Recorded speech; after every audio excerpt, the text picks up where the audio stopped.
민수기 8장 1절서부터 15절까지의 말씀을 제가 읽고 말씀 나눕니다.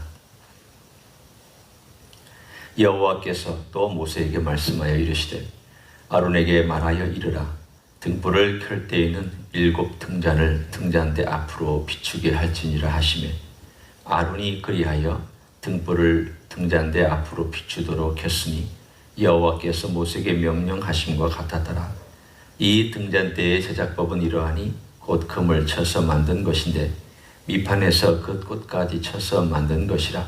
모세가 여호와께서 자기에게 보이신 양식을 따라 이 등잔대를 만들었더라. 여호와께서 모세에게 말씀하여 이르시되 이스라엘 자손 중에서 레위인을 데려다가 정결하게 하라. 너는 이같이 하여 그들을 정결하게 하되 곧 속죄의 물을 그들에게 뿌리고 그들에게 그들의 전신을 삭도로 밀게 하고 그 의복을 빨게 하여 몸을 정결하게 하고 또 그들에게 수송아지 한 마리를 번제물로 기름 섞은 고운 가루를 그 소제물로 가져오게 하고 그 외에 너는 또 수송아지 한 마리를 속죄 제물로 가져오고 레위인을 회막 앞에 나오게 하고 이스라엘 자손의 온 회중을 모으고 레위인을 여호와 앞에 나오게 하고 이스라엘 자손이 그들에게 안수하게 한 후에 아론이 이스라엘 자손을 위하여 레위인을 흔들어 바치는 제물로 여호와 앞에 드릴지니 이는 그들에게 여호와께 봉사하게 하기 위함이라.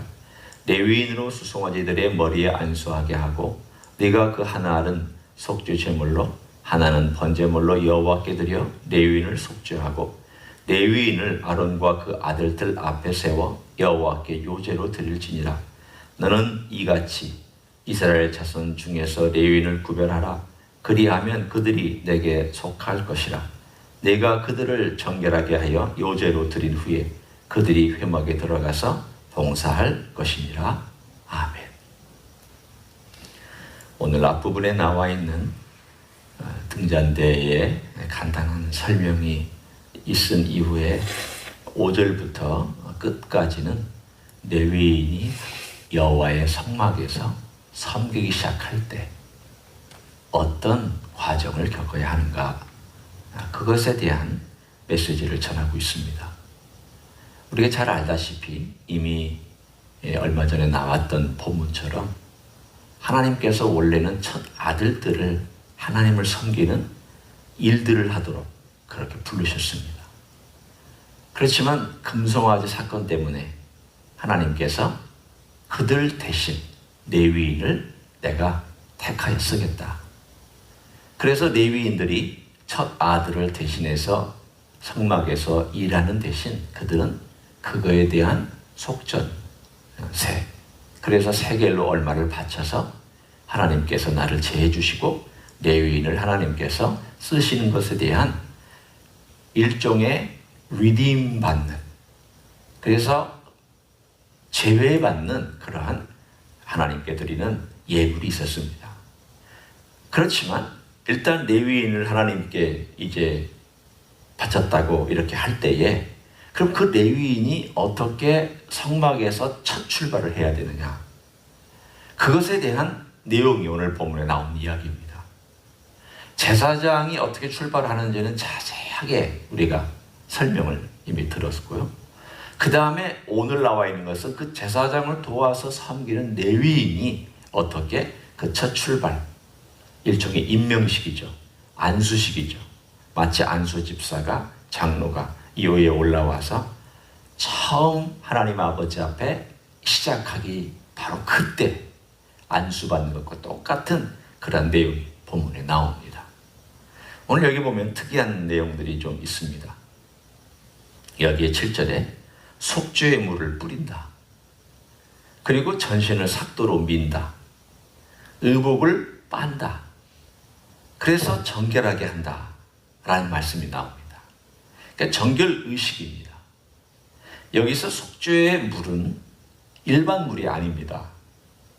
그냥 물을 뿌려서 속죄한다 그런 의미가 아니라 특별하게 만든 물인데, 본문에 자세한 설명이 없지만 나중에 우리가 민수기를 볼 때 한 번 더 등장하기 때문에 그때 자세하게 설명을 하겠습니다.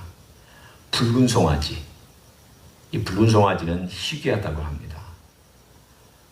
우생학적으로도 아주 드물게 나오는, 소가 많이 있어도 전체가 다 붉은색은 아주 드물게 몇백 년 만에 한 번씩 나올까 말까, 뭐 몇십 년 만에, 제가 정확한 기억이 안 나지만 아주 드물게 나오는 그러한 암송아지입니다.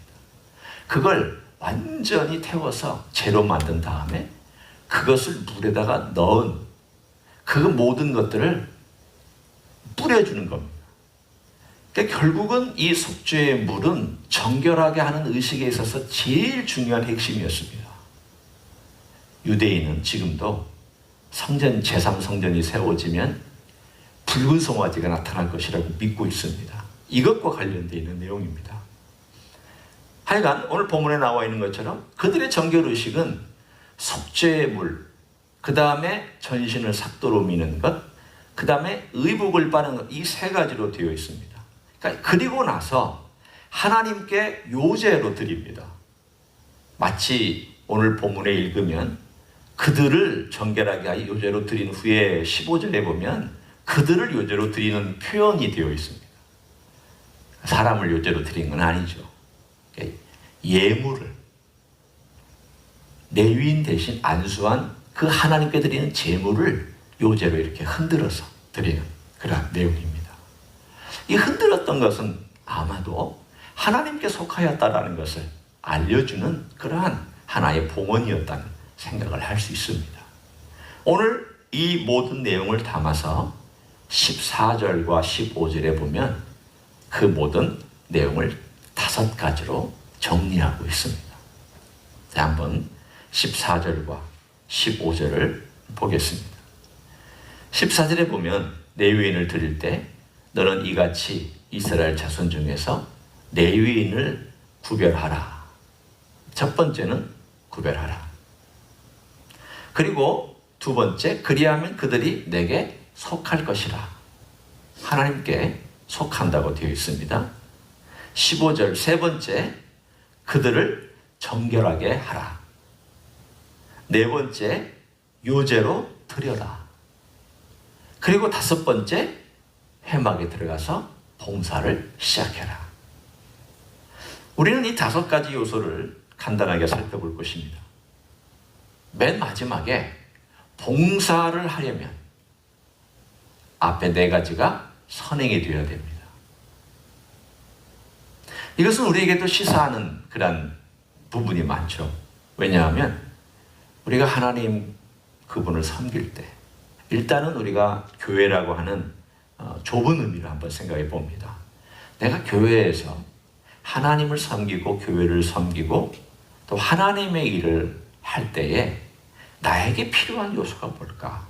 라고 만약에 내가 내 스스로에게 묻는다면 오늘 본문에 나와 있는 내용이 그 4가지가 중요한 핵심의 요소들을 망라하고 있습니다.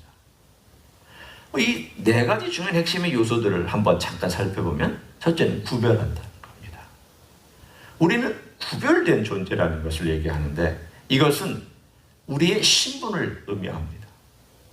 레위인을 하나님 앞에 구별해서 신분을 하나님께 속했다. 그러니까 하나님께서 친히 그분이 구별하신 내용입니다. 오늘 여기서는 우리가 구별하면 구별되고 내가 이걸 구별하면 하나님께 구별되는 그것이 아니라 하나님께서 구별하셨고 하나님께서 선택하셨고 하나님께서 그 모든 것들을 행하셨습니다.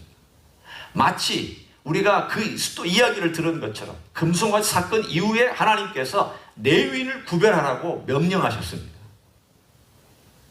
따라서 이 모든 출발이 하나님으로부터 시작된 내용입니다. 너야 그를 구별하라 라고 하는 것은 이미 하나님이 구별하셨기 때문에 우리가 그들을 구별하는 거지 내가 구별한다고 하나님이 구별해 주시는 게 아닙니다.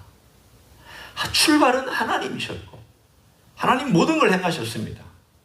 단 하나님이 행하셨기 때문에 그 조건 하에 이제 그 시간이 되어서 그 때가 되어서 구별하는 의식을 가질 뿐입니다. 이것은 의식입니다. 구별하라 이 말은 그런 의식을 가져라. 내가 이미 구별했다. 그리고 그들은 나에게 속했다. 두 번째, 나에게 속했다. 속했다라는 것은 내가 그들을 특별하게 소유하고 있으므로 그들에 대한 모든 권한과 그들이 행하는 모든 일들은 다 내게 있음을 하나님께서 말씀하고 있는 내용입니다. 오늘 이 내용을 가만히 보고 있으면 우리에게 하시는 말씀하고 너무나도 유사합니다. 하나님께서 우리를 지명하여 불러서 예수 그리스도를 믿는 모든 자들은 하나님께서 지명하여 부른 자들입니다. 그래서 주님께서 우리를 부르셔서 하나님께 속해 있습니다. 그러니까 우리의 신분이나 우리의 정체성은 누구에게서부터 오는가? 하나님으로부터 옵니다. 마치 우리가 미국에 살고 미국 시민이면 그 미국 시민이라는 정체성과 신분이 속해 있는 미국으로부터 말미암아 옵니다. 이 주체로부터 오는 것입니다. 우리가 하나님께 속해 있다는 것은 바로 그것을 의미하죠. 예수 그리스도의 핏값으로 샀다. 값으로 산 예수님께서 나를 위해서 돌아가셔서 그 핏값을 지불하시고 나를 사셨습니다. 그럼 나를 사셨으면 산 분이 나를 소유하고 나는 산 분에게 소속되어 있는 내용입니다. 우리가 늘 잊지 말아야 될 가장 중요한 신분의 문제는 나는 비록 이 세상에서 걸어 다니고 있지만 오늘도 내가 이 땅에서 일하지만 직장도 가고 또는 가정에 있고 또는 여러 가지 여러 사람들을 만나지만 내 소속이 어디냐? 누가 나를 부르셨고 내 소속은 어디에 있느냐? 이 의식만 한 가지만 분명히 가져도 우리는 좀 다르게 살 것입니다. 왜냐하면 하나님이 나를 소유하고 있다라고 하는, 예수님이 나를 사셨다라고 하는 그분의 보배로운 피를 흘리셔서 나를 사셨다라고 하는 그 의식만 내가 제대로 가진다면 우리는 좀 다르게 살 것입니다. 오늘 여기에 나와 있는 레위인에게도 그 의식을 하나님께서 말씀하고 있는 그러한 내용이 첫 번째 내용입니다. 내가 구별했다. 내게 속했다. 그러니 너희들도 이 공동체 것을 인정하고 그들을 구별하고 그들이 내게 속한 것을 온 이스라엘 사람들은 다 인정해라. 안수함으로 인정한 내용입니다. 그리고 나서 그들에게 필요한 세 번째와 네 번째가 봉사의 시작입니다. 그러니까 첫 번째와 두 번째는 하나님께서 행하신 것을 이스라엘 사람들이 추인한 것이고 세 번째와 네 번째는 그들이 일을 시작하기 전에 필요한 내용인데 첫째는 정결함과 헌신입니다. 오늘 여기서 나와 있는 정결함과 요제로 드렸다라고 하는 이 말은 결국은 그리스도인에게도 똑같은 삶의 모습을 우리에게 가르쳐 주십니다. 결국은 누가 우리를 정결하게 하시느냐? 사람이 정결하게 못합니다. 스스로 정결하지 못합니다. 오늘 여기 나와 있는 정결의식이 세 가지를 썼습니다. 속죄물 뿌렸습니다. 몸을 깨끗하게 씻었습니다. 삭도로 밀었습니다. 의복을 씻었습니다. 이 세 가지를 다 보면 하나님 아버지 앞에서 정결의식을 할 때 특별히 속죄의 물을 뿌렸다. 붉은 암송아지. 아마도 이것은 피와 관계가 되어 있기 때문일 것입니다.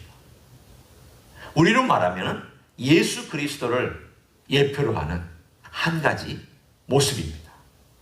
결국 우리가 하루를 시작할 때 우리가 정결함으로 시작하는 예수 그리스도의 보혈과 그분의 공로로 정결하게 시작하는 이 정결함이 없이 예수님의 일을 할 수 없고 이 세상의 넓은 의미로 가서 내가 하나님의 일, 직장에서 일하든 가정에서 있든 무슨 일을 하든 넓은 의미로 우리는 다 하나님의 일을 하는데 그 하나님의 일을 하기 시작하기 전에 예수 그리스도의 피로 정결함을 입기 전에는 하는 것이 아니다라는 것을 가르쳐 주십니다. 우리가 의식하든 의식하지 않든 우리가 하나님으로부터 정결함을 받지 아니하면 사실은 하루를 생활할 수 있는 힘과 능력과 은혜와 자비와 긍휼을 경험할 수 없을 것입니다. 어떤 때는 일어날 때마다 그냥 정신없이 일어납니다. 어떨 때는 힘들게 일어납니다. 어떨 때는 기도도 제대로 못하고 일어나고 하나님의 임재의식을 직접 경험하지 못하고 일어날 때도 있습니다. 그러나 우리가 다시 한번 이 본문을 가지고 우리에게 적용해 보기를 원합니다. 우리는 분명히 주님의 부름을 받은 자들입니다. 주님께 속해 있습니다. 그럼 그게 다냐? 그게 다가 아닙니다. 이건 주님께서 해주신 일이지만 세 번째 또 주님께서 매일매일 삶 가운데서 우리에게 해주시는 일을 우리가 경험하면서 세상으로 나가고 경험하면서 교회 일을 하도록 부르셨습니다. 주님이 해주시는 일이 뭐냐? 내가 너를 정결하게 해준다. 내가 너를 과거에 정결하게 했지만 또 오늘도 너가 일에 나가기 전에, 무엇하기 전에, 사람 만나기 전에 너의 영혼과 양심과 너의 마음과 너의 생각과 모든 것이 나로 말미암아 정결하게 되기 전에는 하지 말아라. 정결함을 강조하고 있습니다. 네 번째는 하나님께 자기 삶을 드리는 겁니다. 주님, 오늘도 주님께서 은혜로 저희를 인도해 주시고 제가 압니다. 주님께서 저의 모든 것 되심을 제가 인정합니다. 오늘 만나는 사람, 오늘 제가 일하는 일터, 오늘 제가 행하는 모든 영역 가운데 하나하나마다 제가 주님께 제 삶을 드리니 주님께서 저의 삶 가운데 함께하여 주시기를 원합니다. 오늘 이 내용을 가만히 보고 있으면 하나님의 임재에 관한 내용을 우리가 삶 속에서 연습하는 것을 그대로 설명해 주고 있는 내용입니다. 그리고 일어나는 겁니다. 오늘 우리 하나님 아버지 앞에서 우리는 구별된 존재요, 우리 하나님께 속한 존재이지만 오늘도 우리 주 예수 그리스도의 보혈과 그분의 능력으로 정결하게 됨을 입고 나서, 그리고 나서 우리 자신을 하나님께 바치면서 로마서 12장 1절에 있는 말씀처럼 내가 하나님의 모든 자비하심으로 너희를 보라노니 너희 몸을 하나님이 기뻐하시는 거룩한 산 제물로, 오늘 여기 나와 있죠? 제물로 드리라. 너희 몸을 하나님이 기뻐하시는 거룩한 제물, 산 제물로. 오늘 하루도 우리가 아침 시작할 때 드리고 그것을 인정하고 수시로 이 삶은 하나님 거라고 인정할 때 우리는 오늘 본문의 레위인이 하나님의 일을 시작한 것처럼 우리의 하루를 그렇게 멋지게, 그리고 하나님과 동행하며 주님과 동행하며 시작할 줄로 믿습니다. 그런 귀한 시간이 되기를 예수님의 이름으로 간절히 축원합니다. 기도하겠습니다. 하나님 아버지 고맙습니다. 우리를 불러주셔서 하나님께 속하도록, 우리 주님께 속한 백성이 되도록 우리의 왕이 되어주심을 감사합니다. 그러나 우리가 하나님께 속해 있지만 매일매일 삶 속에서 예수님의 피로 정결함을 입고 또한 우리 자신을 하나님께 바치면서 주님과의 임재와 주님의 동행을 경험하기를 원합니다. 주님, 아무 생각 없이 하루를 시작하지 않기를 원합니다. 주님을 의식하지 않고 하루를 시작하지 않기를 원합니다. 우리는 늘 주님을 의식하고 주님의 임재 가운데 머물기를 원합니다. 주님의 덮어주시는 그 그늘을 경험하기 원합니다. 걷다가도 주님이 나와 함께 하시다는 것이 새삼 느껴지기를 원합니다. 주님이 나와 동행해 주시기 때문에 내가 여기까지 올 수 있다라고 하는 것을 고백하며 감사의 제사를 드릴 수 있기를 원합니다.